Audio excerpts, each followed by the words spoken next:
नमस्कार. कोणीतरी केलेला अपमान किंवा दिलेली जखम आजही तुमच्या मनात जिवंत आहे का? ती व्यक्ती तर निघून गेली, पण तिने दिलेला त्रास तुम्ही आजही रोज सोसताय.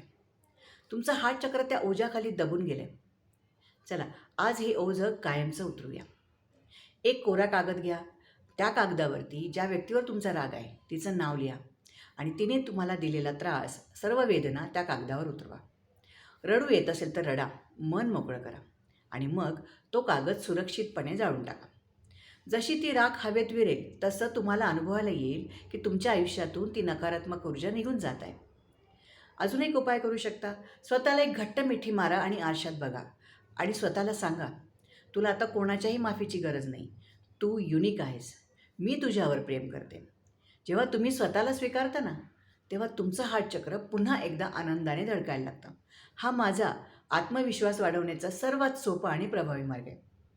आजच हे करून बघा. तुम्हाला कसं वाटतं ते मला कमेंटमध्ये नक्की सांगा. मी तुमच्या कमेंट वाचायला उत्सुक आहे.